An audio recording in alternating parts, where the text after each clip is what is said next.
हाँ जी। तो मैंने अपनी सबसे पहले schooling Noorpur public school Noorpur से की है। नर्सरी से क्लास 12th तक मैंने नूरपुर पब्लिक स्कूल नूरपुर में ही पढ़ा और +1 में मैंने नॉन मेडिकल स्ट्रीम ली थी, जिसमें मेरे सब्जेक्ट थे फिज़िक्स, केमिस्ट्री, मैथ्स, इंग्लिश और फिज़िकल एजुकेशन।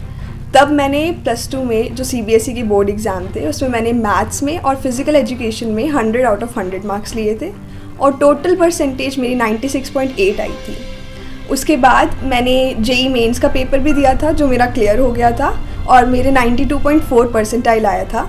लेकिन मेरा इंटरेस्ट मैथमेटिक्स में था क्योंकि मेरा फेवरेट सब्जेक्ट हमेशा से मैथमेटिक्स रहा है, तो मुझे अपनी हायर स्टडीज़ मैथमेटिक्स में करनी थी और मेरी 96.8 परसेंटेज की वजह से मुझे मिरांडा हाउस, जो कि यूनिवर्सिटी ऑफ दिल्ली में है और इंडिया का नंबर 1 कॉलेज है, वहाँ पे एडमिशन मिल रही थी।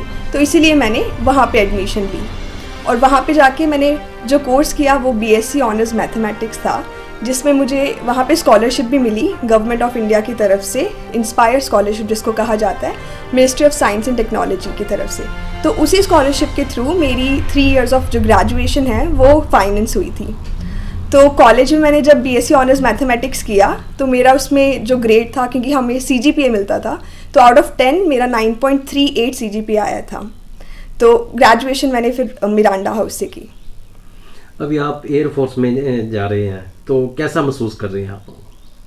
तो मुझे बहुत ही ज़्यादा अच्छा लग रहा है कि मैं इंडियन एयरफोर्स में जो है वो फ्लाइंग ऑफिसर बनने वाली हूँ।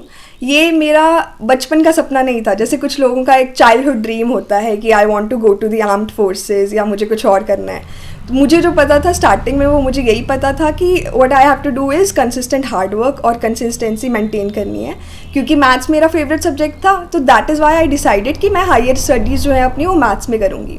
When I went to Delhi university, वहाँ पे मुझे एक्सपोजर मिला। I made a lot of friends जो कि डाइवर्स बैकग्राउंड से बिलोंग करते थे। उसमें बहुत से ऐसे बच्चे थे जो कि डिफेंस एस्पिरेंट्स थे। तो मेरे स्कूलिंग के टाइम पे जो NDA एग्ज़ाम था that was not for girls, वो सिर्फ और सिर्फ लड़कों के लिए ही था। लेकिन अभी I am very proud and I am very happy कि गर्ल्स भी जो है वो NDA एग्ज़ाम दे सकती हैं और अभी रिसेंटली जो है वो गर्ल्स का फर्स्ट बैच पास आउट हुआ है NDA से। तो I am very proud about that. लेकिन जब मैं अपनी कॉलेज के लिए गई दिल्ली में तो I made a lot of friends. उनमें से जो डिफेंस एस्पिरेंट्स थे उनके थ्रू मुझे ये वेरियस एग्ज़ाम्स का पता चला, जैसे कि FCAT जो कि मैंने क्लियर कर दिया है और CDS एग्जामिनेशन जिसके थ्रू आप आर्मी में भी जा सकते हैं। तो मुझे इन एग्ज़ाम्स के बारे में पता चला। मैंने जब इनके बारे में स्टडी किया, एग्ज़ाम पैटर्न, सिलेबस, आगे जॉब प्रोफाइल क्या है, क्या पर्क्स हैं, क्या क्या स्ट्रगल्स करने पड़ते हैं, तो मुझे बहुत ज़्यादा इंटरेस्ट फील हुआ इसमें। और अब मैं बहुत ज़्यादा खुश हूँ कि फाइनली मैंने यहाँ पे इसको क्लियर करके मेरी ट्रेनिंग स्टार्ट होने वाली है। आपकी कोई ऐसी अहम यादें जैसे माता पिता के साथ, फ्रेंड के साथ, टीचर के साथ या अन्य के साथ कोई साझा कर सकती है तो बताइए। तो ऐसी तो बहुत यादें हैं क्योंकि I am a person who tries to learn from everybody I meet. तो मैं जैसे मैं कह रही हूँ, मैंने कॉलेज में जब फ्रेंड्स मेरे को मिले तो मैंने उनसे सीखा कि ये सब एग्जामिनेशन होते हैं। उसके बाद मैंने कुछ इंटर्नशिप्स भी की हैं, वहाँ पे मैंने सबसे सीखा। तो मेरा जो उसके बाद जब मैं घर पे आ गई, मैंने सोचा कि मैं तैयारी दिल्ली से मैं 2024 में घर में आ गई थी और घर पे मेरी मम्मा ने मेरे खाने का ध्यान रखा। पापा, मुझे जो याद है कि हर दिन सुबह उठ के पापा मेरे कोच बने, हम रनिंग पे जाते थे पापा और मैं। तो ये अभी तक I am going to continue that, क्योंकि अकेडमी में ये बहुत ज़्यादा ज़रूरी होगा कि मेरे फिजिकल फिटनेस भी अच्छी है। तो ये सब है। मेरे भाई ने कैसे मुझे खुश रखा, क्योंकि जब आप अकेले होते हो और प्रेपरेशन करते हो किसी ऐसे कॉम्पिटिटिव एग्ज़ाम की, तो इट इज़ वेरी इंपॉर्टेंट कि you have friends, you have your siblings, cousins who are there for you every time you feel alone or you feel stressed. तो मेरे भाई ने भी मेरे को पूरे टाइम ऐसे जॉली रखा, मोटिवेटेड रखा। तो और नॉट जस्ट दिस, क्योंकि I was preparing from home itself and I was not going to anywhere for coaching or anything.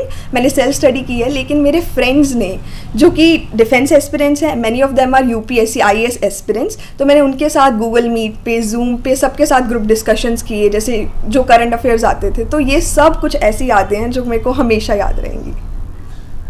आपने अभी देखा है कि एक नूरपुर विधानसभा क्षेत्र में एक लड़की जो है फोर्स में जा रही है। इसके अलावा भी नूरपुर विधानसभा क्षेत्र में जो है नशे का गढ़ है, तो आप युवा पीढ़ी को क्या संदेश देना चाहेंगे आप? हाँ जी, तो मेरा युवा पीढ़ी को यही संकेत है कि ये नशा, ये सब करना जो है वो बिल्कुल अच्छा नहीं है। और अभी जो आपकी यूथ एज होती है वही सबसे ज़्यादा ज़रूरी होती है, क्योंकि आप या तो डेमोग्राफिक, मतलब आप अपनी कंट्री को आगे लेके जा सकते हैं, या फिर आप एक बर्डन बन के रह सकते हैं। तो और जैसे जो एग्ज़ाम मैंने क्लियर किया है उसकी भी एलिजिबिलिटी आपकी सिर्फ 26 ईयर्स तक या मैक्स 25 ईयर्स 26 ईयर्स तक ही रहती है। दैट इज़ व्हाट योर युवा जो पीढ़ी है उसकी एज होती है। तो मैं यही कहना चाहूँगी कि जो बच्चे स्पोर्ट्स करते हैं, जो बच्चे एक्स्ट्रा करिकुलर एक्टिविटीज़ में पार्टिसिपेट करते हैं, वो ज़रूर या तो आर्मी या जिसमें आपका इंटरेस्ट है, जैसे मेरा छोटा भाई उसका इंटरेस्ट फिल्म मेकिंग में है तो वो वही उसी में ग्रेजुएशन कर रहा है। तो जिसमें आपका इंटरेस्ट है, जिसमें आप अपनी कंट्री का भी आगे नाम रोशन कर सकते हैं, अपने परिवार का, अपने गाँव का, तो आप वो ज़रूर करिए और ये नशे से दूर रहिए।